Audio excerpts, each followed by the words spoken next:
আজ বাড়িতে আবার ইলিশ এসেছে, তাও পেটে বেশ তেল ভর্তি। তাই ভাবলাম কি করা যায়, কিন্তু আগেও একবার ছোট ছোট ইলিশ এনেছিল, সেটা আমার ফ্রিজে ছিল, তো আজকে সেটাই রান্না করবো ভেবেছিলাম।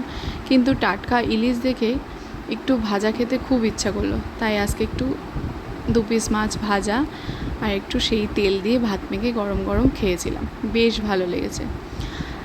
আর দুপুরের থালিতে আজকে ছিল একটু সর্ষে বাটা দিয়ে উচ্ছে চচ্চড়ি, কলমি শাক ভাজা, কলা আলু চিংড়ি মাছ দিয়ে একটু কষা করেছিলাম।